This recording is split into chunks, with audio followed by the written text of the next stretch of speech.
네, 오늘은 교회란 무엇인가 다섯 번째 교회는 성령 공동체입니다 라는 제목으로 하나님 말씀 전하도록 하겠습니다.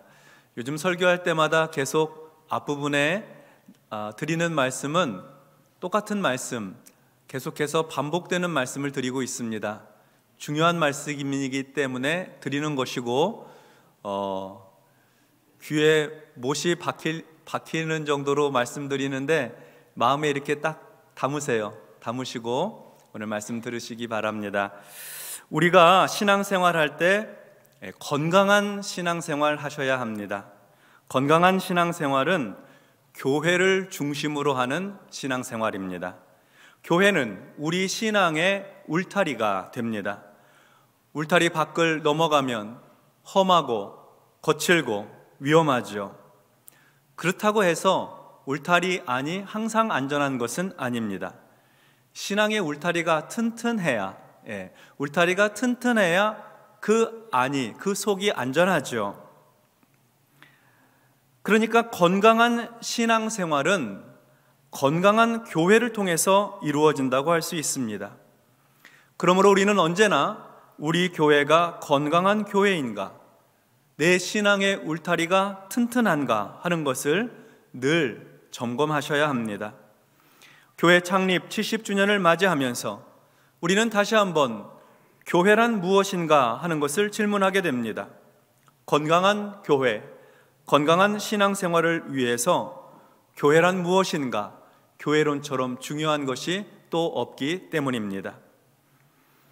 우리가 성경적 교회론을 분명하게 붙잡고 창립 70주년을 지나 100년을 향해 나아가는 우리 바름교회가 건강한 교회 그리고 안전한 신앙의 울타리가 되기를 주의 이름으로 기원합니다.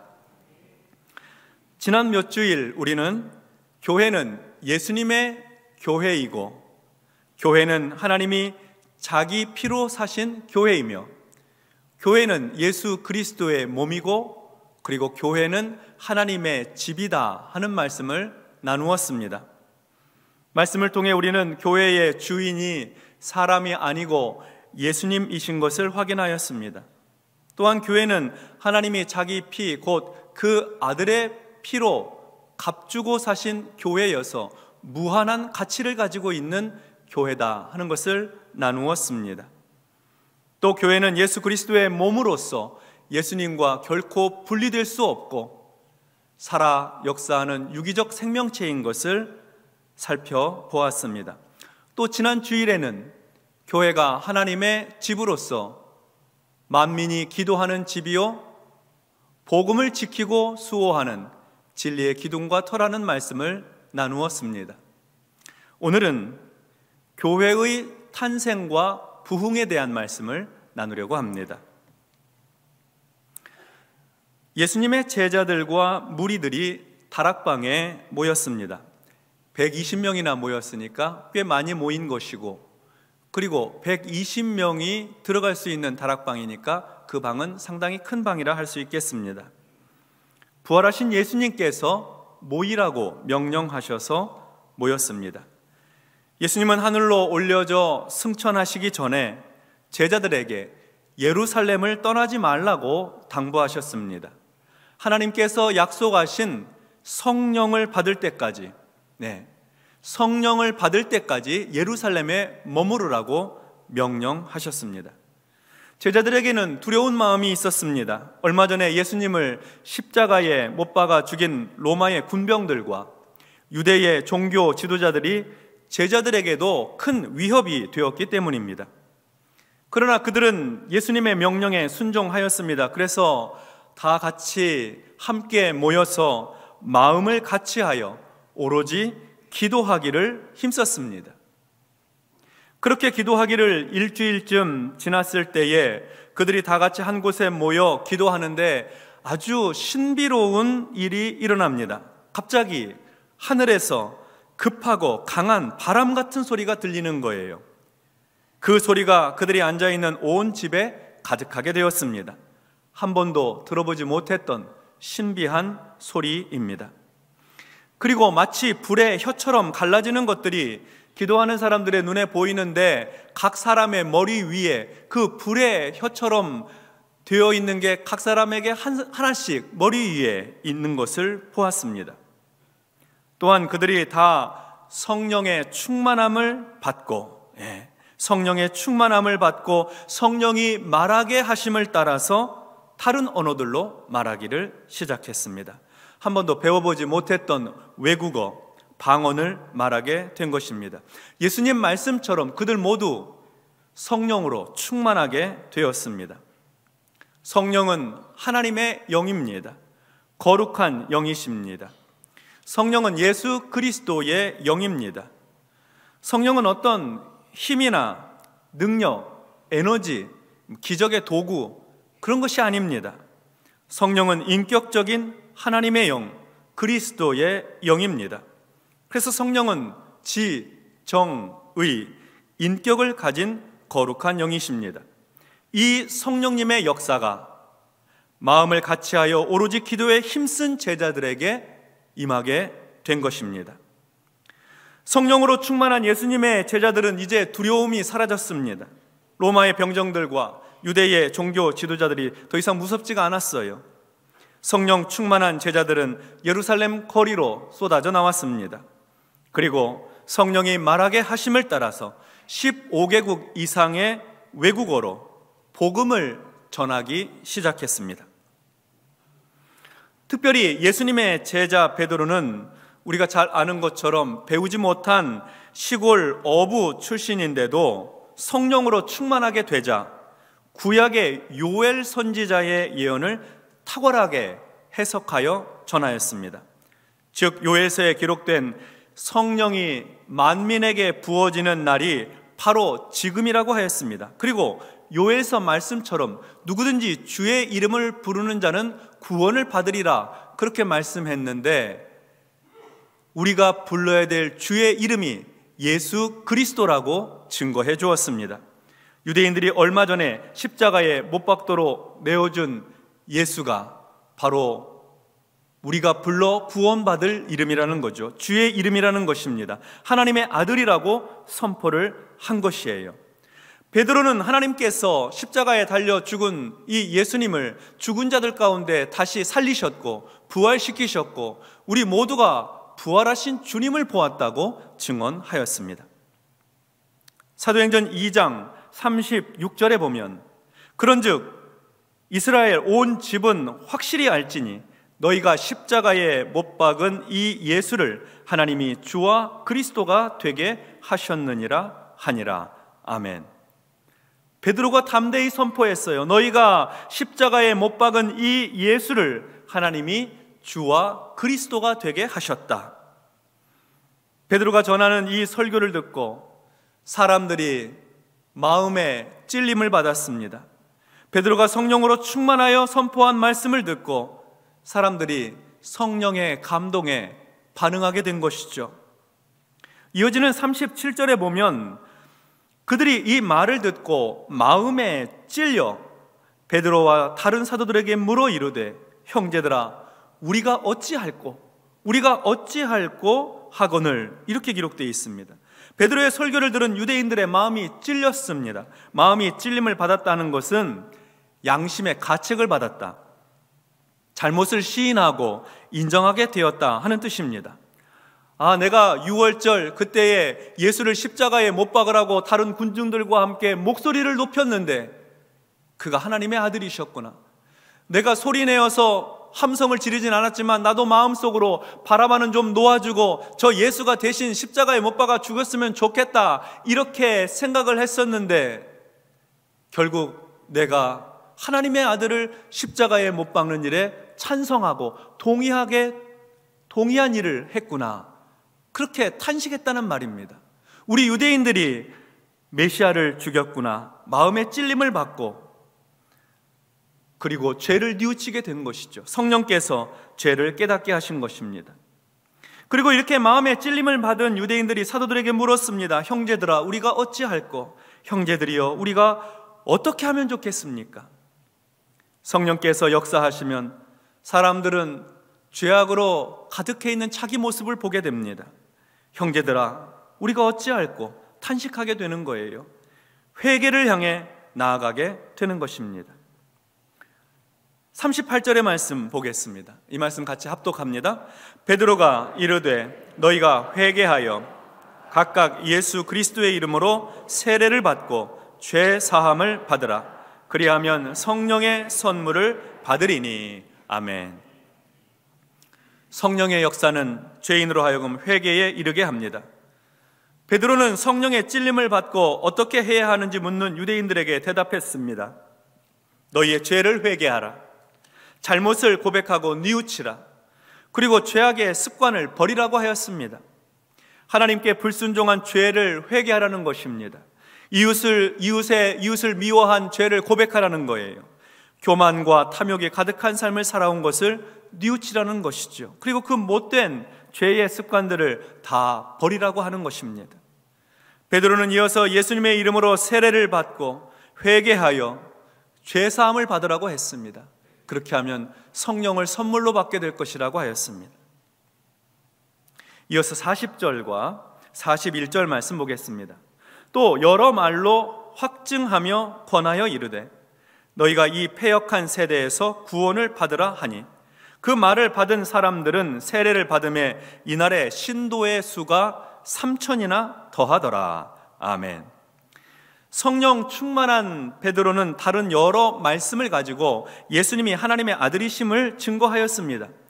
예수님께서 우리의 죄와 허물을 용서하기 위해서 십자가에서 죽으셨다는 사실을 말씀 통해 증거했어요. 그리고 예수께서 죽은 자들 가운데서 부활하신 것을 알렸습니다. 예수 믿고 죄사함 받고 구원받으라고 선포한 것이죠. 놀랍게도 성령으로 충만한 베드로의 설교를 듣고 성령의 감동으로 찔림을 받아 그날 회개하고 세례를 받아 구원받은 사람들이 3,000명이나 되었다고 합니다. 성령으로 충만한 베드로가 하나님의 말씀을 전했습니다. 성령의 감동을 받은 사람들이 회개하고 그 말씀을 받고 세례를 받아 구원받았어요. 그러니까 하나님의 말씀을 전한 사람도 성령으로 충만하여서 그 일을 하였고, 회개하고 주께로 돌아온 사람들도 성령의 감동을 받고 주님께로 돌아왔으니 전하는 자도 듣는 자도 모두 성령의 역사 안에 있었던 거예요. 이 성령의 역사하심으로 그날 구원받은 신도들이 3,000명이나 되었다는 겁니다. 그렇게 하여서 교회가 탄생된 거예요. 초대교회가 시작이 된 것입니다. 예수님께서 전에 12명의 제자들을 부르셔서 제자 훈련을 시킨 3년 동안 교회가 세워지지 않았습니다. 베드로의 신앙 고백 위에 내 교회를 세우시겠다고 예수님께서 예고하셨지만 예수님의 공생의 기간 동안 제자들이 교회를 세우지 않았습니다. 또 예수님께서 부활하시고 제자들에게 부활하신 자신의 몸을 보여주셨을 때에 제자들이 나가서 교회를 세우려고 하지 않았습니다. 부활하신 예수님을 만나서 놀랍고 기뻤지만 그들은 갈릴리로 가서 다시 배를 타고 그물질을 하는 어부로 돌아가려고 하였습니다. 그런데 예수님께서 승천하신 후에 예수님의 명령을 따라 함께 모여 성령의 임하심을 간절히 사모하며 기도하였더니 성령으로 충만하게 되는 사건이 일어났습니다. 성령의 역사로 제자들이 복음을 전하고 예수님을 증거하였습니다. 얼마 전까지 두려움에 떨었던 제자들이에요. 성령으로 충만하게 되자 그들은 겁없이 담대하게 예수 그리스도의 십자가와 부활의 복음을 선포한 겁니다. 그리고 그날 3,000명의 신도를 얻었습니다. 그렇게 해서 교회가 세워졌습니다. 예수님이 제자 훈련으로 세우지 않은 교회, 예수님이 부활하심으로 세우지 않은 교회, 그 교회가 성령 강림을 통해서 세워지게 된 것입니다. 물론 모든 과정이 다 중요하였고 그 과정들이 다 필요하였는데 교회가 탄생하게 된 결정적인 역사가 바로 성령 강림, 성령으로 충만하여 선포한 복음을 통해서 일어나게 된 것입니다. 그뿐만이 아닙니다. 이후에 교회 안에는 여러 다양한 사람들이 모이게 되었는데 그들 모두 예수 그리스도의 한 몸으로서 교회를 이루었습니다. 그것은 그들이 모두 한 성령으로 세례를 받았기 때문입니다. 고린도전서 12장 12절과 13절에 보면 몸은 하나인데 많은 지체가 있고 몸의 지체가 많으나 한 몸임과 같이 그리스도도 그러하니라. 우리가 유대인이나 헬라인이나 종이나 자유인이나 다 한 성령으로 세례를 받아 한 성령으로 세례를 받아 한 몸이 되었고 또 다 한 성령을 마시게 하셨느니라. 아멘. 우리가 모두 서로 다양한 제각각의 사람들이지만 한 성령으로 세례를 받아서 그리스도의 한 몸을 이루게 되었다는 겁니다. 예수님의 한 몸이 되었어요. 그것은 한 성령으로 세례받았기 때문입니다. 성령이 아니고는 우리가 그리스도의 몸을 이루게 할 길이 없습니다. 성령이 아니고는 우리가 살아있는 유기적 생명체로서 예수님의 몸으로 존재할 수가 없는 것이죠.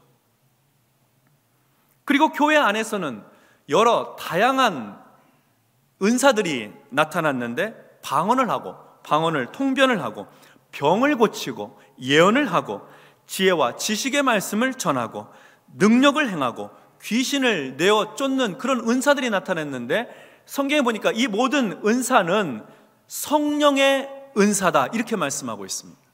성령께서 교회 안에 성도들에게 주시는 선물이었다는 거예요. 이와 같이 교회의 탄생, 교회의 하나됨, 그리고 교회의 다양한 은사들이 모두 성령의 역사를 통해서 이루어진 것입니다.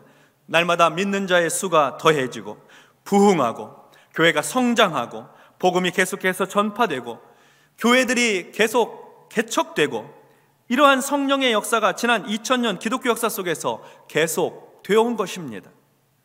그러므로 교회는 성령 공동체라고 할 수 있습니다. 성령님의 놀라운 역사 속에서 탄생하고 부흥한 교회가 성령 공동체입니다. 교회는 성령님께서 주관하시고 인도하시고 다스리시는 가운데 건강한 교회가 될 수 있습니다. 성령님께서 주도하시는 교회가 부흥하고 성장합니다. 교회 안에 각양 은사와 역사가 나타나는 것은 성령님의 은혜 때문입니다. 그러므로 교회는 성령 공동체로서 그 역할을 다하도록 성령님의 감동에 민감해야 합니다. 성령님의 이끄심에 늘 예민하게 관심을 가져야 해요. 내 마음에 내 생각과는 다른 마음을 주실 때가 있잖아요. 기도할 때에 미처 생각하지 못했던 생각을 갖게 만드실 때가 있어요. 성령님, 어떻게 이 일을 처리하면 좋을까요? 어떤 결정을 하면 좋을까요? 무엇을 선택할까요? 기도할 때 우리 마음에 감동과 확신을 주실 때가 있습니다. 교회는 성령의 감동과 이끄심으로 부흥하고 성장하게 되고 성령의 역사가 은사가 나타나게 되는 것입니다. 교회는 사람의 회의를 통해서 이끌어가는 것이 아닙니다. 목소리 큰 사람의 주장으로 이끌어가는 것이 아니에요. 목사가 이끌어가는 것이 아닙니다. 성령님의 인도하심으로 이끌어가고, 할렐루야, 성령님의 지도하심 아래 순종하여 나아가는 것입니다. 그래서 교회가 건강한 신앙의 울타리가 되려면 항상 성령님을 의지하고 성령님 앞에 나아가 간구하고 기도하고 물어야 하는 것입니다. 사람의 주장과 고집을 내려놓고 성령님의 감동 아래에서 그 감동을 느끼며 성령님의 음성을 들어야 하는 것입니다. 우리 바른교회가 성령으로 충만한 성령 공동체, 성령님의 감동에 민감한 교회가 되시기를 주의 이름으로 기원합니다. 그런 교회에는 이런 모습이 나타나요. 42절의 말씀을 보겠습니다. 42절 함께 합독합니다. 그들이 사도의 가르침을 받아 서로 교제하고 떡을 떼며 오로지 기도하기를 힘쓰니라. 아멘. 한 번 더 읽겠습니다. 그들이 사도의 가르침을 받아 서로 교제하고 떡을 떼며 오로지 기도하기를 힘쓰니라. 아멘. 이 말씀을 좀 잠깐 띄워주세요. 계속. 교회가 성령 공동체가 될 때 나타나는 특징들이 있습니다. 첫 번째로 사도의 가르침을 받습니다. 하나님의 말씀을 배운다는 것입니다. 하나님의 말씀으로 영혼의 양식을 삼아요. 하나님 말씀을 그래서 읽고 하나님 말씀 묵상하고 배우고 요즘 우리가 하는 것처럼 하나님 말씀을 암송하고, 그리고 하나님 말씀을 들어요. 성령 공동체는 하나님 말씀 중심의 공동체입니다. 교회가 성령 공동체가 될 때 다음으로 서로 교제한다고 했습니다. 이 교제는 사람들끼리의 단순한 사귐이 아닙니다. 각 사람이 먼저 하나님과 교제합니다. 하나님의 은혜를 받습니다. 이 사람도 하나님과 친밀하게 교제해요. 은혜 받습니다. 하나님의 은혜를 받은 사람들이 같이 만나서 그 은혜를 같이 나누는 거예요. 이게 성도의 교제입니다. 성령 공동체는 하나님의 은혜를 나누는 교제 공동체입니다. 교회가 성령 공동체가 될 때 셋째로 떡을 뗀다고 했습니다. 떡을 뗀다는 의미는 성찬식을 뜻합니다. 예수님의 살과 피를 나누는 거룩한 식탁을 통해서 성령님의 임재와 역사를 체험하는 것입니다. 그리고 세상에 나가 복음의 증인으로 살기를 결단하고 예수 그리스도를 전파하는 선교적 삶을 살게 되는 것입니다. 성령 공동체는 거룩한 성례전이 있는 공동체입니다. 마지막으로 교회가 성령 공동체가 될 때 오로지 기도하기를 힘씁니다. 사도들이 성령을 받게 된 것은 그들이 같이 모여 마음을 같이하여 오로지 기도에 힘썼기 때문입니다. 마음을 같이하여 오로지 기도에 힘쓰는 교회가 성령 공동체예요. 교회는 기도의 불이 식으면 안 됩니다. 더욱 뜨겁게 타올라야죠. 성령 공동체는 뜨거운 기도 공동체입니다. 성도 여러분, 교회란 무엇입니까? 교회는 성령 공동체입니다. 성령님께서 임하셨을 때 교회가 탄생되었고 초대교회가 시작이 되었습니다. 성령님께서 역사하실 때 교회는 하나가 되어서 그리스도의 몸을 이루었습니다. 성령께서 충만하게 역사하실 때 각양 은사가 나타났고 질병이 떠나가고 가난이 물러가고 귀신이 쫓겨나는 역사가 있었습니다. 하나님의 기적과 능력이 나타났던 것이죠. 교회가 성령 공동체로 충만하게 되었을 때에 교회는 부흥하고 성장했습니다. 성령님께서 함께 하시는 교회가 건강한 교회이고 성령으로 충만한 교회가 안전한 신앙의 울타리가 되는 것입니다. 우리 바른교회가 초대교회의 성령 공동체와 같이 하나님 말씀 성경을 가르치는 말씀 중심의 교회요, 하나님의 은혜를 나누는 교제가 있는 교회, 세례와 성찬식이 거룩한 성례전으로서 베풀어지는 교회, 그리고 뜨거운 기도, 하나님 앞에 두 손을 들고 뜨겁게 기도하는 성령 공동체가 되기를 바라는 것입니다. 그리하여 날마다 믿는 자의 수가 더해가고 세상을 향하여서 구원의 복음을 왕성하게 선포하고 하나님의 영광을 드러내는 교회 되기를 원하는 것입니다. 우리는 더욱 성령님의 충만하심을 사모하십시다. 성령님의 역사하심을 사모하십시다. 성령께서 우리 마음에 감동을 주실 때 외면하지 말고 그 감동에 민감하게 반응하여 순종하는 성령 공동체가 되어서 하나님께는 영광이요 날마다 믿는 자의 수가 더해가는 부흥하는 우리 교회 되기를 주의 이름으로 축원합니다.